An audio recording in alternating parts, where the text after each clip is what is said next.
अस्सलाम वालेकुम दोस्तों, मैं हूं आकिब खान सैफ। उम्मीद है आप लोग ठीक होंगे। दोस्तों, एक रिक्शे वाला गली में से गुजरता था और जब वो मेरे घर के पास से गुजरता तो मुझे बड़ी तकलीफ होती कि वो इतने ऊंची आवाज़ में उसने गाने लगाए होते थे कि घर के आखिरी कमरे तक उसकी आवाज़ जाती थी और गाने भी उसने बड़े बेहुदा से लगाए होते, बड़ा शोर होता। तो मैं एक दिन गुस्से से निकला बाहर और मैंने उसको रोका।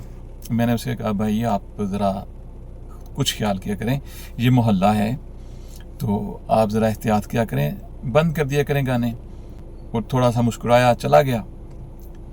मैं समझा शायद वो मेरी बात समझ गया, लेकिन नहीं। अगले दिन भी यही हुआ, उससे अगले दिन भी यही हुआ। एक दिन मैंने उसे गुस्से से कहा, मैंने कहा अब आपने अगर गाना लगाया यहाँ पे तो फिर देखना कि मैं आपका रिक्शा बंद करवाता हूँ। अब वो मेरी बात समझ गया और उसने ये कर दिया कि जब वो मेरे घर के पास से गुजरता तो वो स्विच ऑफ कर देता, गाने बंद कर देता, और जब मेरे घर का एरिया क्रॉस कर लेता तो आगे जाके वो लगा देता उसको।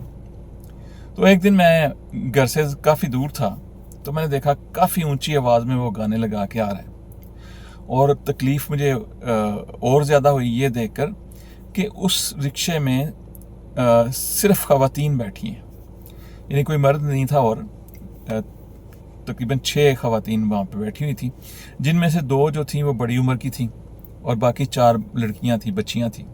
तो मुझे बहुत तकलीफ़ हुई। तो मैंने उसे रुकने का इशारा किया। मैंने फिर उसे कहा कि आपने फिर इतनी ऊंची आवाज़ में गाने लगाए हैं। तो वो थोड़ा सा ना उससे सर नीचे कर लिए, जवाब नहीं दिया मुझे लगा कि मुझे ये जो खातून है बड़ी उम्र की, समझदार हैं, इनसे बात करनी चाहिए। तो मैंने उनसे कहा कि आंटी आप कुछ ख्याल कर लें कि आपके साथ बच्चियां बैठी हुई हैं और इसने गाने लगाए हुए हैं बेहुदा। अब जब इतनी ऊंची आवाज़ में ये गाने लगाएगा तो सब लोगों की तवज्जो इसकी तरफ होगी, इसके रिक्शे की तरफ होगी। तो ज़रा आप इसे मना कर देती। अब उस खातून ने क्या किया, बाकी बच्चियां तो मुस्कुरा रही थी, हंस रही थी मेरी तरफ देख के। तो उस खातून ने कहा, सर असल में गाड़ी इसकी है और इसकी मर्ज़ी, जो मर्ज़ी करे, हम तो बस थोड़ी देर के लिए बैठे हैं। तो बंदा वैसे भी कमला लगता है किसी को टोकते हुए।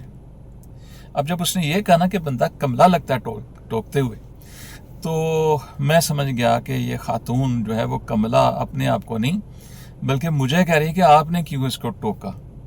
तो जनाब, आजकल इस दौरे पुरफितन में जब आप किसी को गलत काम से रोकते हैं तो समझें कि आप कमले हैं।